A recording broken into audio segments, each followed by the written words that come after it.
clicking dus. Ja.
Hello.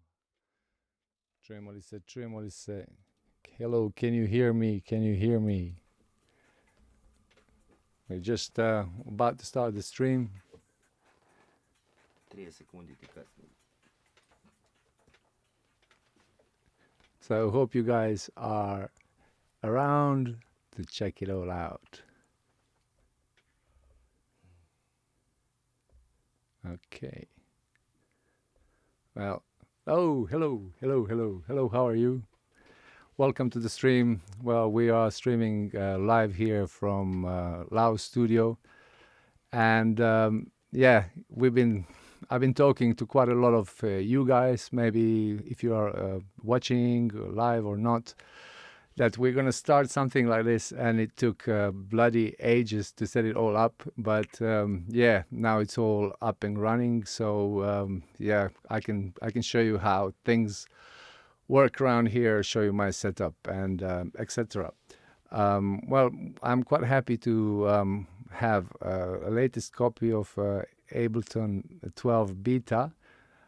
So I just downloaded it earlier on. So I haven't actually tried it properly. So I thought, why not do it with you guys in live in the, on YouTube? So to see what you you know, what you find interesting, maybe what I will find interesting. And I have been working on some new music for a while, maybe for last couple of months, a bit more actively. And I have a new track called Driving Through the Universe, and it should come out soon on Laos Music.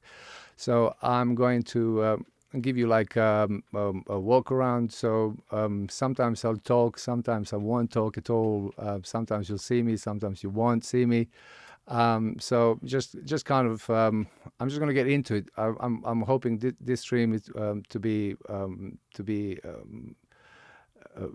you know, not too long this time, but I'm hoping to do much longer streams for you, where I kind of like start from the beginning, and yeah, kind of build the track on the spot.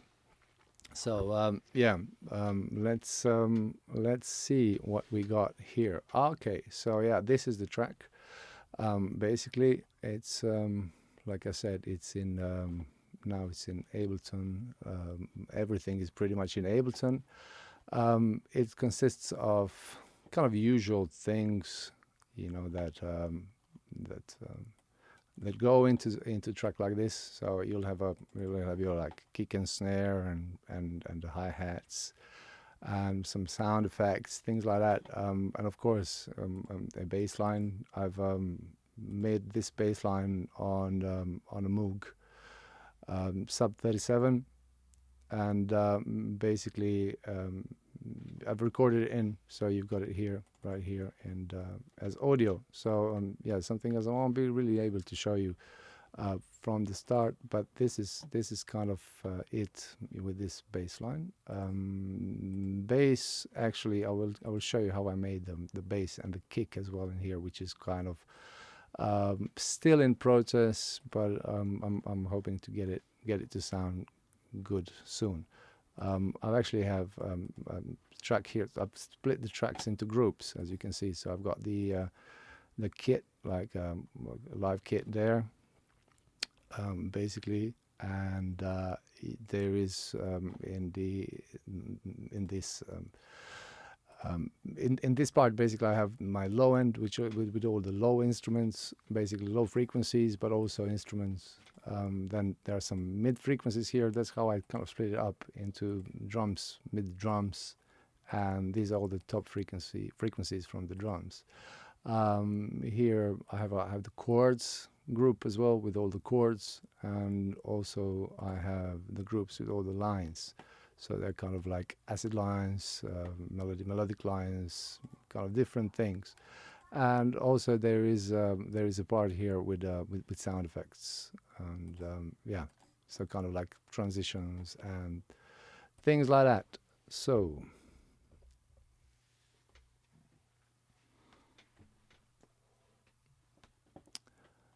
basically, let me play a little bit of it for you. So yeah, I hope that's coming through nice and clear.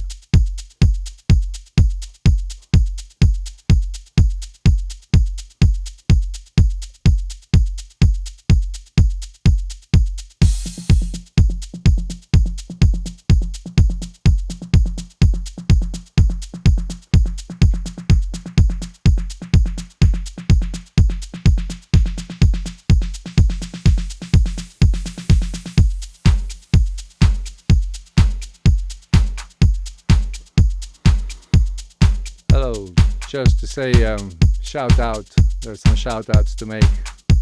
Zorro, hello Zorro, nice to see you. Hello Sonar Scope, Hello, Lazar. Hello, everyone in the chat room. Big up.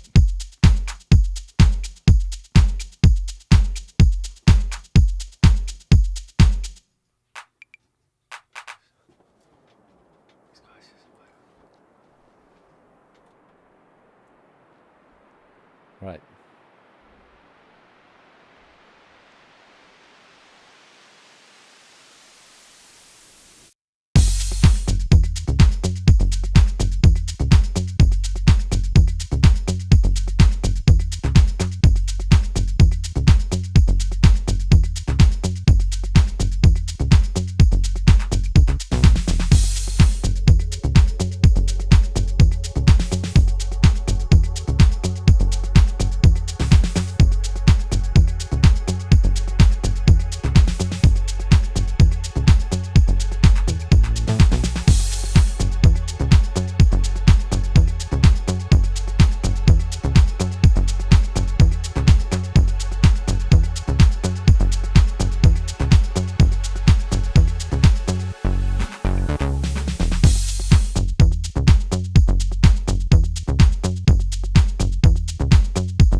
Basically, you heard it all the way up to here without the without any lines. So you see all the acid lines are switched off. So I'm going to switch that back on and kind of like start it up again. Okay, here we go.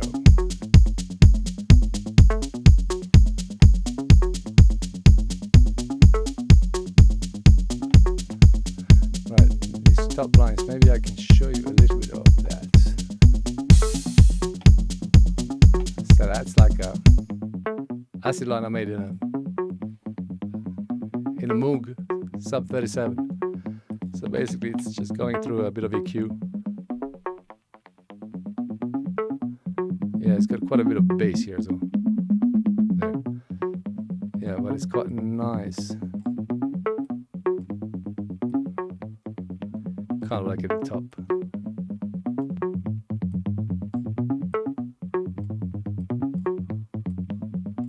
Yeah, something like that.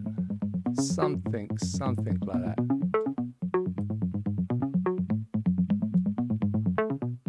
I'm kind of trying to get rid of those resonances that I can hear in my headphones. Okay, so let's hear it with everything else.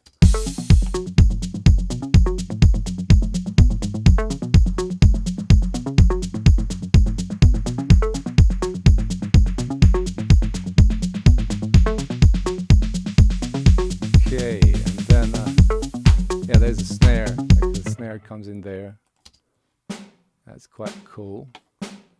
And that snare is coming from BFD. So like, this is kind of like a pretty live snare, and I quite like that. I quite like the liveness of the snare, you know, in arrangement like this with a lot of kind of synthesizers and you know, quite a acid bass line. So kind of let's hear it with everything else.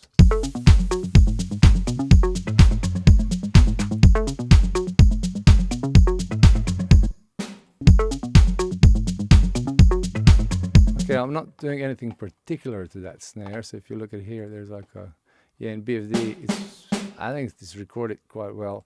The only thing that I could do is kind of reduce its ambience, because I think the ambience is pretty high. Not high, but yeah.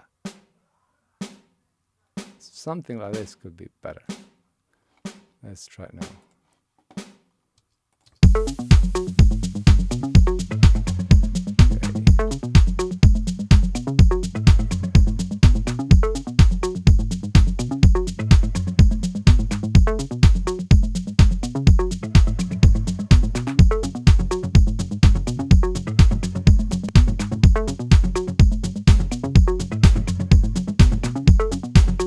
Maybe use a bit of EQ on that snare as well, so let's see what it does. Okay, so first thing I'm gonna get rid of all the low end, yeah. You can see the like a resonant frequency or the fundamental of the snare is somewhere around here.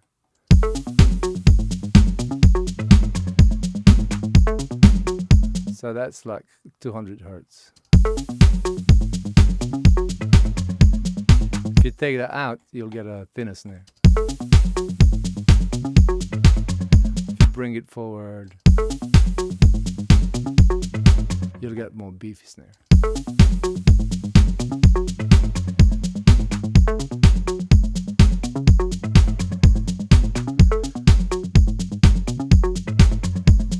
Hello, nice to hear from you, Lazar. Thank you for the comments. And Honey Badger, hello from Mustar. Hello from Dubrovnik. Hello, Millie. How are you? Nice to see you around. Okay, so the snare, it's like this. It's quite messy. So it kind of sounds a little bit too messy with everything else.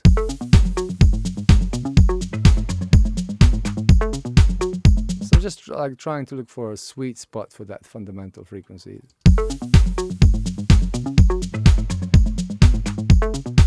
That's kind of cool, yeah.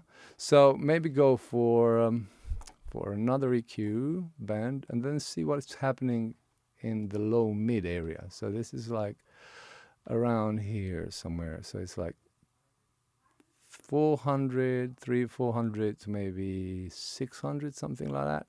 That can be an area which is usually, well, sometimes it can be quite boxy. So you can hear that.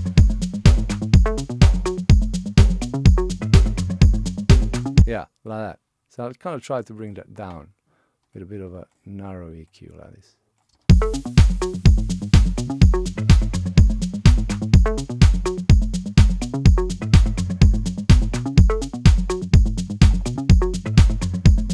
Yeah, you can see all the frequencies here.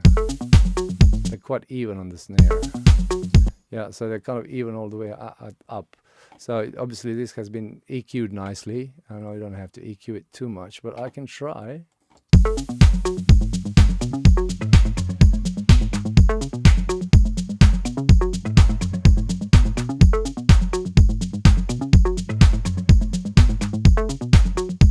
I don't know about you, but I quite like that. Quite like, if you can hear this properly. I hope you can hear this properly.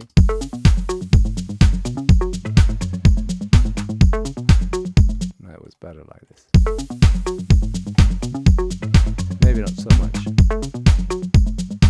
The thing is with EQ, you don't want to overdo the EQ. The EQ pretty much has to be kind of tastefully done, because if it's you know, if you're pushing EQ too much, I mean, you have to know which areas you can kind of push. So if you you know that low mids are usually the problem, and you kind of try to cut out a little bit of that, not too little, not too much.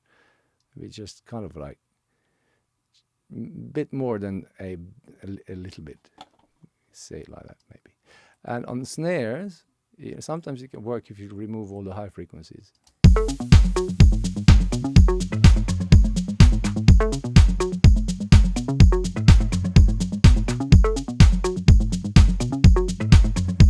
Something like that. Okay, so we got this bit coming in here.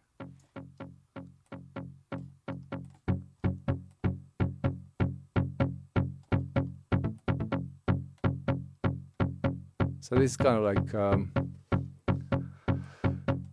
like low mid bass line, and if you look at like, let's put another EQ here. If you look at it here, okay, that should be removed perhaps, but you can see that there's quite a bit going on around here in that area that is normally quite boxy and unpleasant.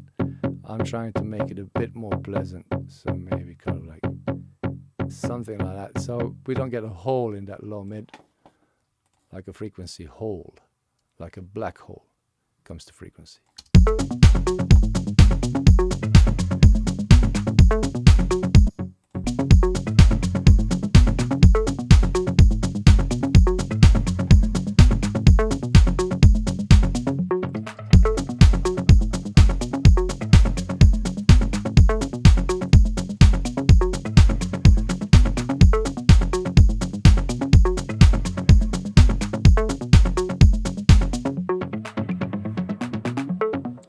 Yes. So that kind of works there, right? Okay.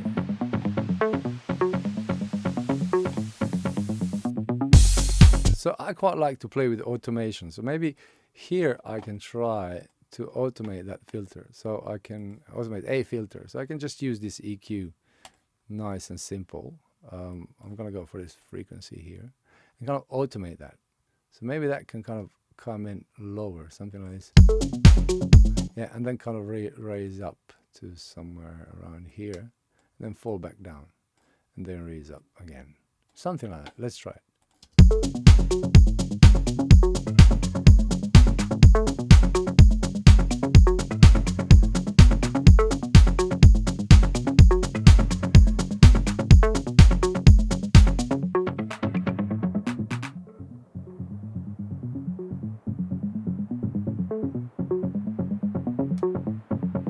Ah, not bad.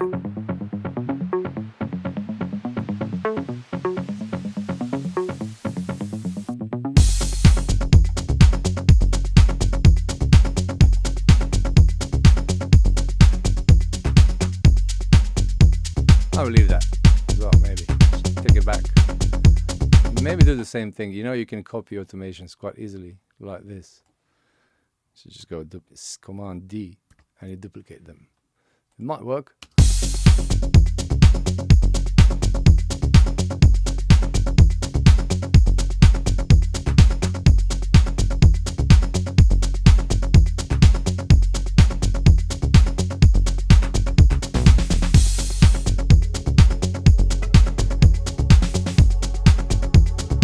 Okay, and now it's time for strings. So here I've got some chords that I made.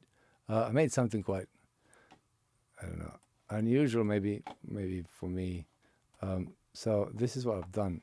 It's kind of like this is using string sound, like here we go, like a string pad sound. And if you want to see what it is, basically it's contact 7. Hey, and it's this kind of cute little thing called 40's very own, and it's like a preset there you've got called Golden Question. Quite a good name. Maybe you could use that name for your own track or something like that. Golden Question. A golden question. No, let's not go there. So here, if I press C, it's quite nice. And I can just go with this crush. See what that does. Not much. It's here. Right. And I can balance between two. Because these are two sound sources. One on the left, one on the right. And there's like a balance between them here. So this one is more like brassy maybe. And this is more kind of synthy, ethereal. Maybe keep it in the middle maybe. So let's hear it with those chords. Here.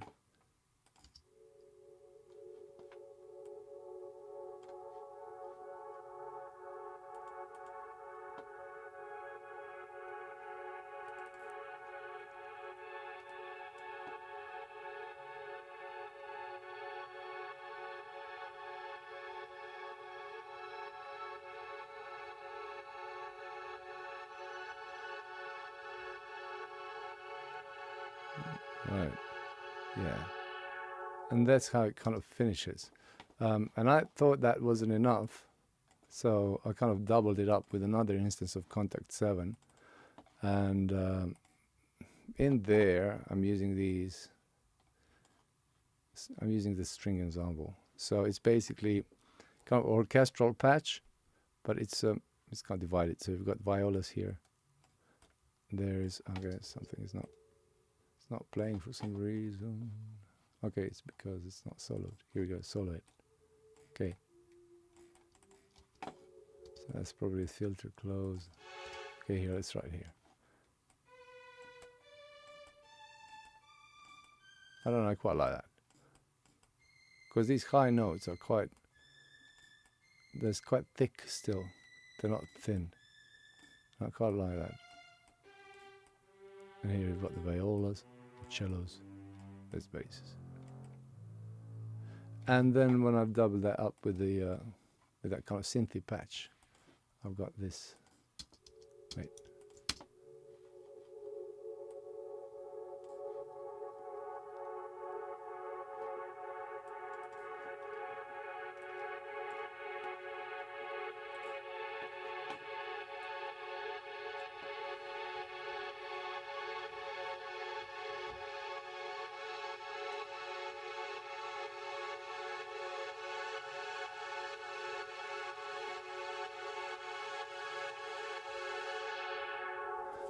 Yes, and you've heard the automation. So the automation is coming from cutoff here.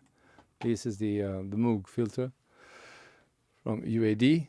Because I'm using UAD system, I've got the Apollo 8P, and I also have the a satellite. So essentially, I've got about 12 DSP Shark chips that allow me to run these things. They're quite processor hungry, so I'm not running loads of them. But my Mac, I've got the Ultra M2, so it can open quite a lot of plugins.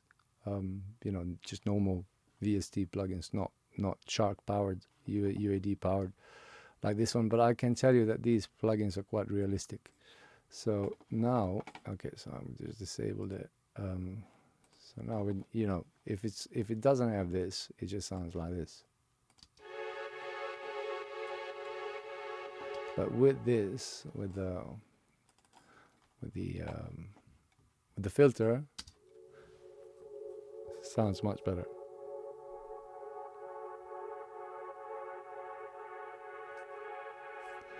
Okay, yeah, that's cool. I mean, there are whooshes in there and some sound effects. I've actually, you know, there's another track I'm working on that I'm going to show you pretty soon. But you know, I was thinking not to use like obvious like risers and things like that. I did use a whoosh that I'm kind of, you know, still not sure about. But I did not use any kind of risers. I wanted to create a riser out of like these orchestral sounds. So do like an emulation of the riser, something like that, to do it in here. You know, doing a riser without not doing like a typical riser, but actually doing it with lines and chords. Okay, let's hear how that sounds with everything else, because I have a feeling this could be. Yeah, here we go. So the chords are starting here.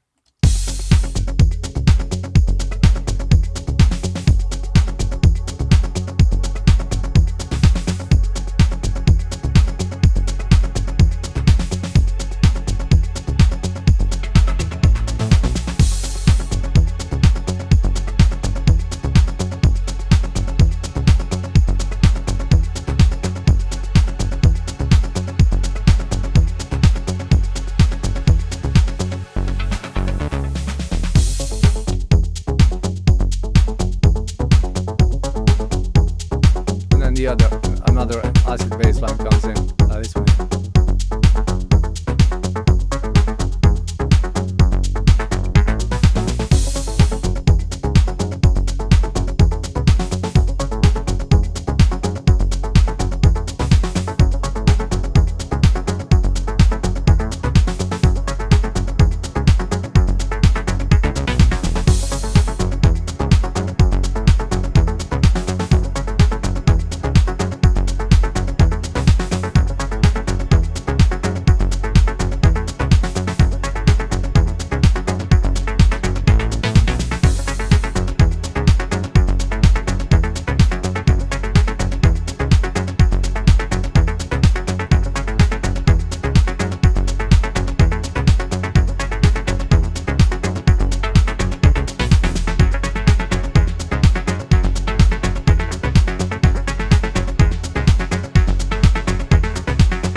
Okay, well, that's kind of the end of part A.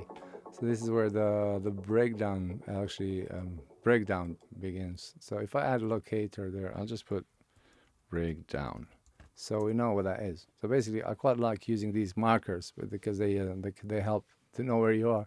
But I kind of, when I look at this track, I'm thinking, how is it structured all together? So from the beginning, I've got the kind of like a rhythm with some acid lines and things like that. And then from there are some kind of like connecting elements. Then it goes into the bass line somewhere here. And all this section with all the strings and everything is like section A. And then all the way up to breakdown. So we can say, okay, so I can put another marker here and just go bass, because now that's what I normally do. I kind of know where the bass line comes in. And then it's important to know where the breakdown is. And then when everything comes back in, which is here. And this is kind of like the back in. Yeah, so the first section is back in. This is like the breakdown section that we can go on in a little bit. What else I wanted to? Yeah, this bass line kind of, I wanted to, unfortunately, I don't have the, I might have a MIDI for it. MIDI so you can see what I've done. I played it live. So this is a played bass line. It hasn't been, okay, it hasn't been put in manually. It's all been played by using fingers. And they used to call me Harris the Fingers back in the Swag studios in the Swag days. For those of you who still remember Swag. Okay, so basically just check it out. Yeah, and let's just solo it.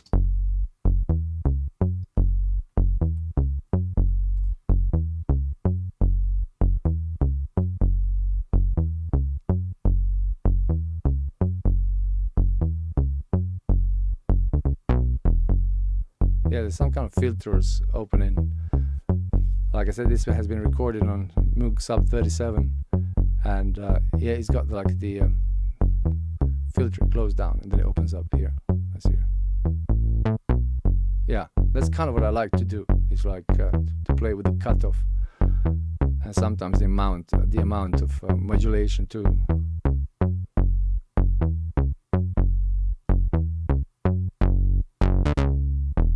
Yeah, and yeah, thing with this bass line, it's a little bit more high in the register. It's higher in the register, a bass line. So basically, it doesn't clash too much with the kick, because my kick, if we check the low end out, maybe we should go and check out the low end on this, because that's kind of what I wanted to do. So let's do it with you. Low end, let's solo the low end.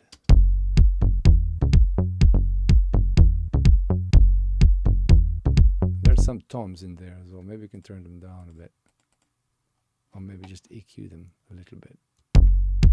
Yeah, here. Let's see, put an EQ on it, on the group. Yeah, it's got too much bass.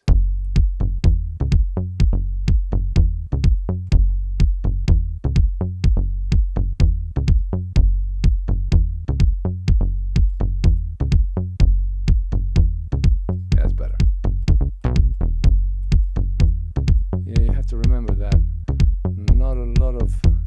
not a lot of things can have a lot of bass in the same time. You have to think about, you have to have the idea, which elements are going to be primary elements. So here with this kick is like a primary element.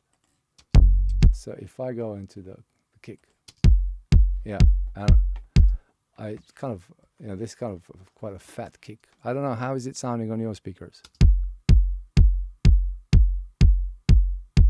I don't know, is there too much low end? I don't know. Basically, some people say that you should put a sub. So first of all, these are, let me just show it before I tell you that. So let's look at this. So basically here.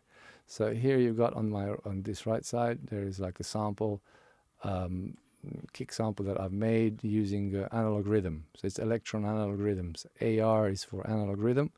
And there is another bass sound that I've sampled from analog rhythm also, but which is lower. And you can see here, this sub frequency, it's closed at about 100 hertz. And this one here is is starting from 44. You might think that's too much. You might think that I should put this on 100, but you know, it kind of works. Kind of works with it down there because and you see this here. This is quite bad. Maybe bring it down a bit. You see, it kind of loses it.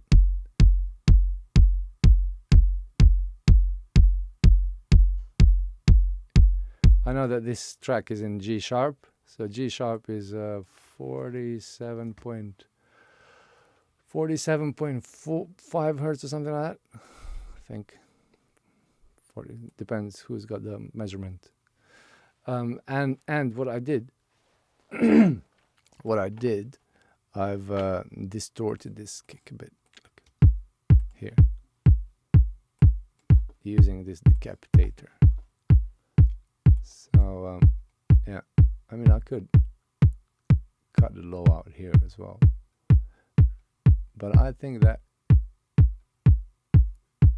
everything underneath kind of benefits the other bass line, because the other kick drum, because what I've done, I've phased aligned them. I've worked quite hard to get them in tune, both of them, because one of them is variable pitch. They both have variable pitches. They kind of go ooh, but really quickly, both of them. So I've used this. Sorry. This is Eventide's precision time delay, and what it does, it allows you to delay sounds very finely. So here I've got a delay time, I'm not using too much oscilloscopes too much. Maybe I should get into them, but I'm kind of using my ears, and I'm training myself to hear when things are in phase or out of phase. So when they're out of phase, you'll hear some kind of flanging or some horrible little noise in there that you don't really like. But when it's kind of when things are in phase, it sounds much nicer. So we can try that without actually messing it up too much. And also all these kicks, all these kicks are in the group. So this one here, and this one here. They together they are this. So 1, 2, 3. So like this is the middle one, high one, low one, middle one. Yeah, so I've got like a kick sandwich going on right there. I don't know, it might be too much, it might not be, depending, it just depends, depending on the ears, depends on the sound system, depends on the sound system, depends on many things. Okay, depends on the mastering engineer too. So let's hide all this group. This is like the kick group, so I'm going to double click it and it's hidden. So after a kick group, right here I've got 2 plugins. So the kick is going through this as well, look, the whole kick. So it's going through an SSL. There's this like also UAD's emulation of SSL. This is taking nearly 3/4 of one chip, so it's quite processor hungry. But I think it's pretty good, and I've used this SSL 4000. We used it in SAE in London, and I can tell you that this thing sounds realistic. And the EQ is not the same. It will never be the same, but no 2 SSLs are the same as well. You have to remember that no 2 SSL desks are the same. They're all slightly different because of the electronics, because of the, I don't know, because of, God knows, physics. So see here, I've got the compressor in. So compressor is working. I'm using this input, the mic input. So I'm not using the line input, I'm using the mic input, because what that allows me to do is kind of like use this distortion that the electronics in the SSL are providing. And we can try it like so. Maybe we could just switch off one of the low kick. Okay.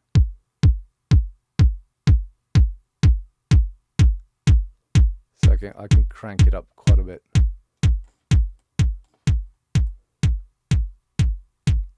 Okay, here nothing really happens here, but like once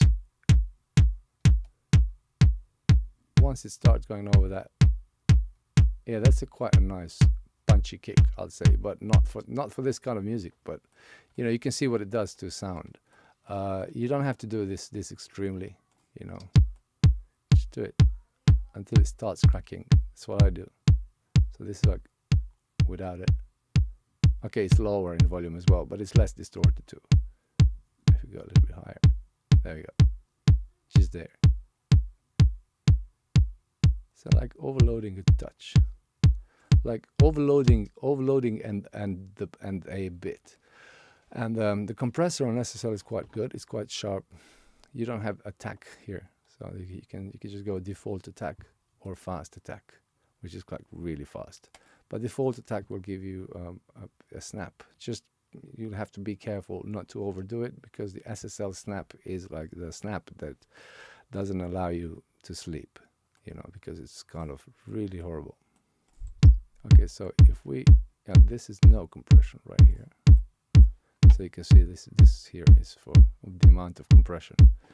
And if I go minus, what, 5 more.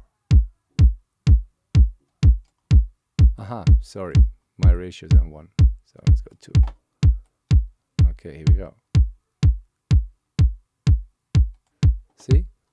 Before, can we? Yeah, we can switch it off here. Before, after, before, after. And we also have an EQ, which is kind of, it has been going before the dynamics, but I think I'm going to switch that off. So let's hear this. Yeah, so this is without the sub, so we might want to.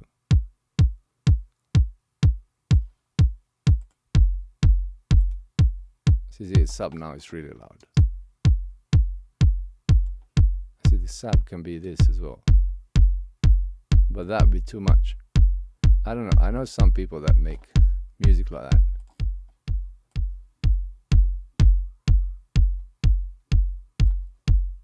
You know, with that much sub, but I think that's kind of,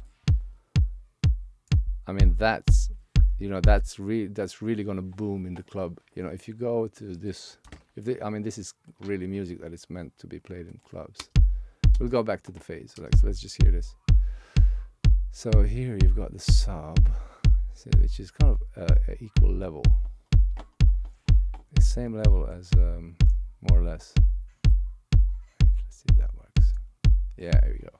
So here we can see, all right, so if I click on this, it's going to give me a value. So this is like minus 13 dB, minus 10 dB. So yeah, this is a bit, oh, wait, I'm looking at the wrong ones. Okay, so yeah, this is the same, look. So this one here, this is the top kick. So these two kicks, the mid kick and the low kick, see. So together, they're like this. But that's, for me, that's too loud. So I would actually bring it down. I mean, I know some people bring them down about 10 dB. You know, this is kind of like 10 dB. Or maybe even 20 dB, something like that. 15 dB or something like that. Let's see. It doesn't have to be.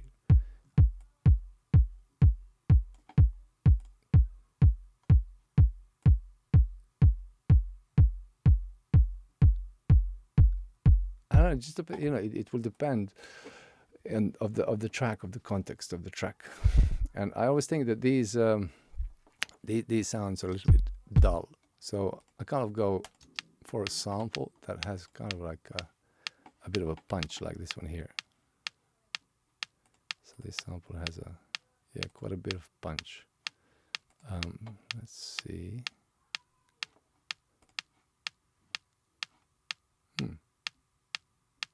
Yeah, and that's all we need. We just need a little bit of that beginning. Let's switch that off for now. We'll go back to that. So you see, I have been using precision time delay here as well to get it like phase aligned with other kick sounds. And here we got the sample filter. Here we go. Yeah. And we can kind of like set the filter where we want.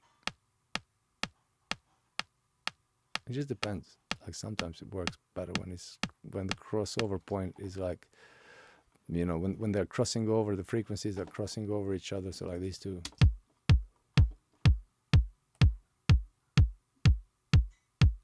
Yeah, that kind of works. And that higher sound is kind of always, yeah, I'll try to make it pretty much the same level as this, yeah.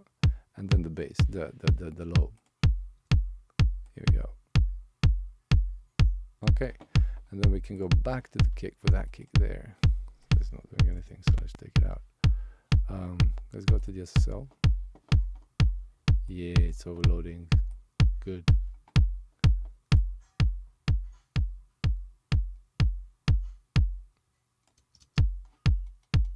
Okay, and then after that, it's going into a Baltec EQP1A.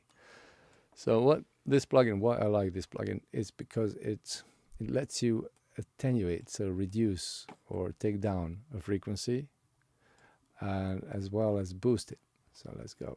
So look at this. So this is without anything. It's frequency taken out, 60 hertz, and then it's put back in.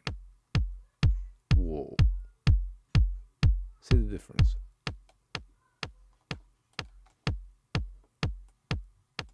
We can take it out all the way if you want.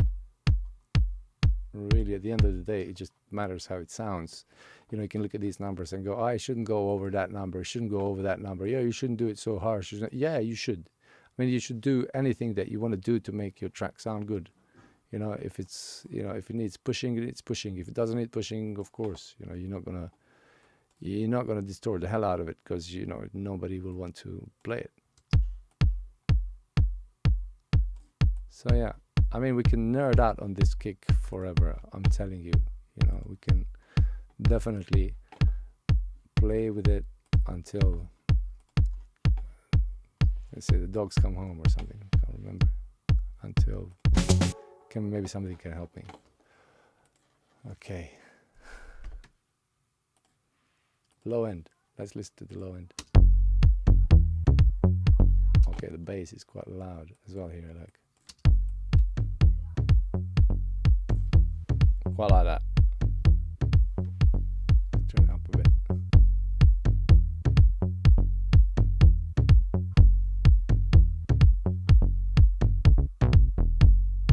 Yeah, and I've the bassline. I didn't really see. It's only going through a bit of DBX 160, and I've actually pushed the sub frequency of that bass, but it still sounds alright.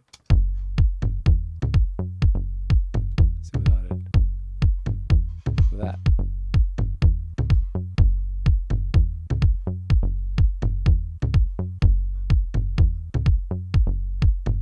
Yeah, the main thing is really to listen to the relationship between the kick and the bass, you know. So if you got that and this. And there's also people say, like, how loud should it be? Well, how loud should it be? I don't know. You tell me. You know, whatever sounds good. So this is still, see, the low end. No, that was the kick. Wait, kick. Kick, this is what minus. So this bassline could be effectively louder than this kick, right? Yeah, that's what some people do. They do it. But let's see if it is. No, it's not. So basically, kick is -4, and this is -10. So it's about 6 dB lower than the kick. And this is what a lot of engineers will tell you. Maybe 10, 8, -5. This is -10, right? -10. You have to reset these. Like, just click on them. Just click on these, and you'll reset them. Get the values. See? So it's -4 and -12. So it's that 8.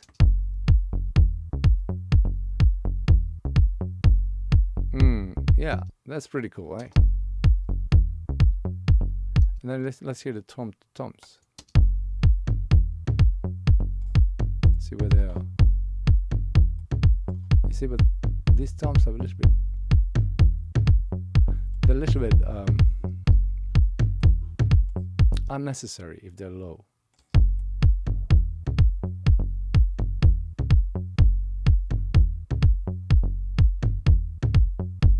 Okay, but let's keep them around there somewhere.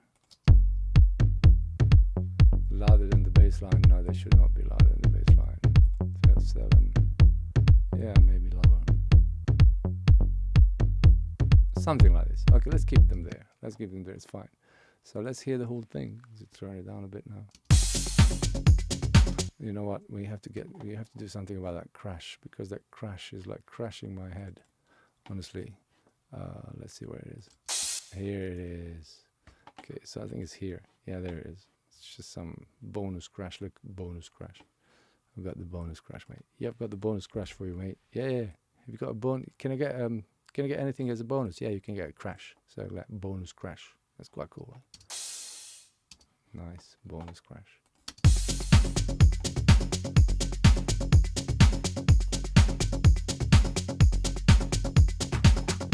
And now I have a feeling that everything is kind of like a little bit more treble and mid than it should be.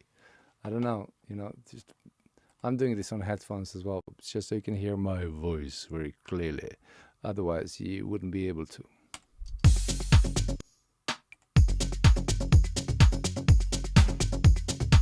Ah, this is cool.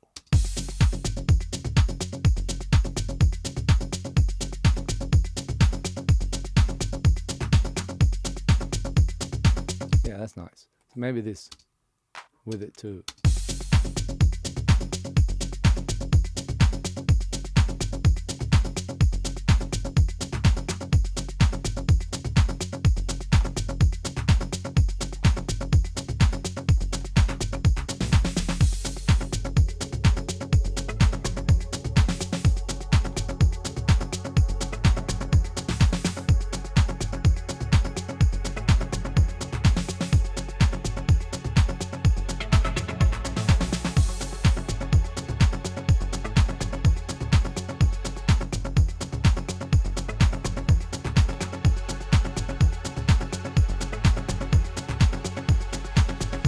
Okay, here we go.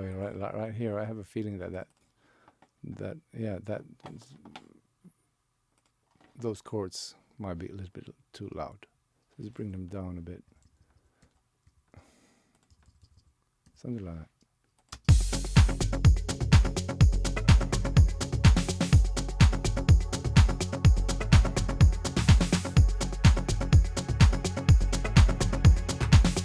Yeah, he said something made a comment. Hot Since 82 is stealing my sound. Oh my god. Is it really? Nah. Who's stealing who? That's the question.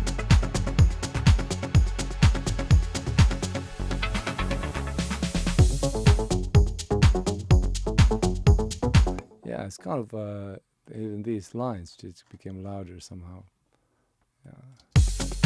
Let's go back to it.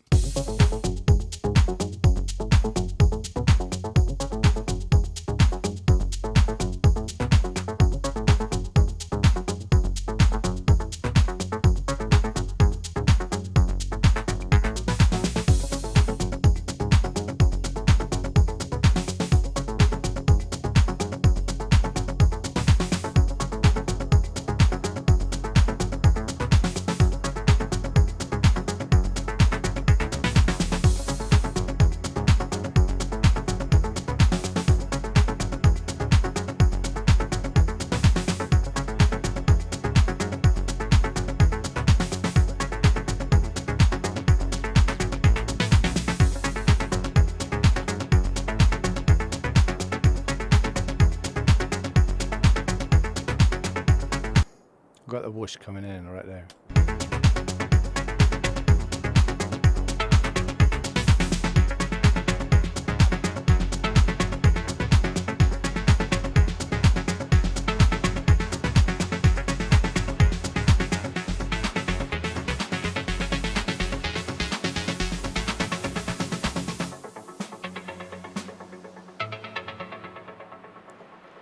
Right.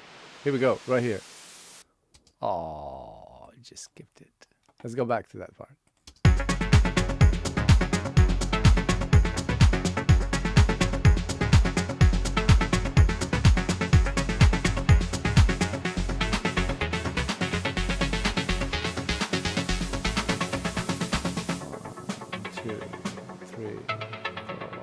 One, two, three, four.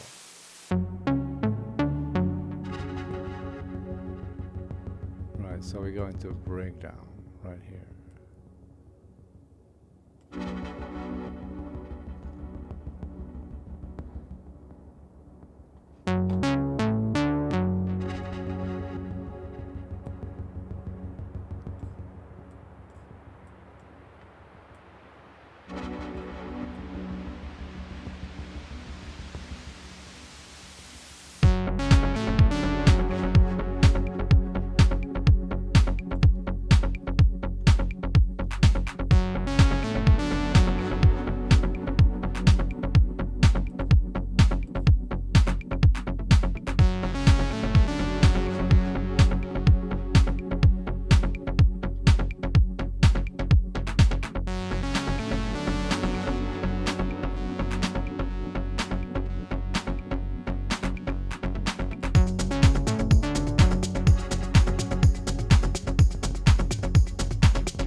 Right, so I'm gonna show you what I did there.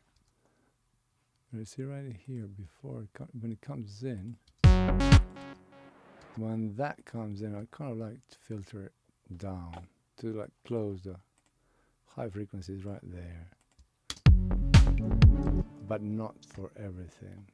See, that's what I was thinking that this day will come where I will need to transfer the filtering to just to these two. So look at this. This is something quite interesting that Ableton does. So you see here, I've made some automations right here, and I don't really want to make them again because I think it sounds good. But these automations apply for all of the synth elements that are kind of like lines, to like this one here, to this one. Alright, is that solo or something? Okay, to this. Okay, so let's see now, that's the MIDI, which is not on. So to this one here.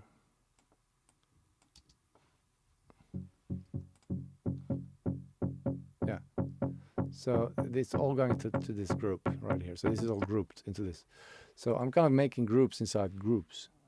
So now if I make a group for these two, I just go group tracks. Here's the group tracks. And I'm just going to call these off synths, because they're kind of playing off beats, so I call them off synths. They're like I don't know, it's a weird name, but I know, but doesn't matter.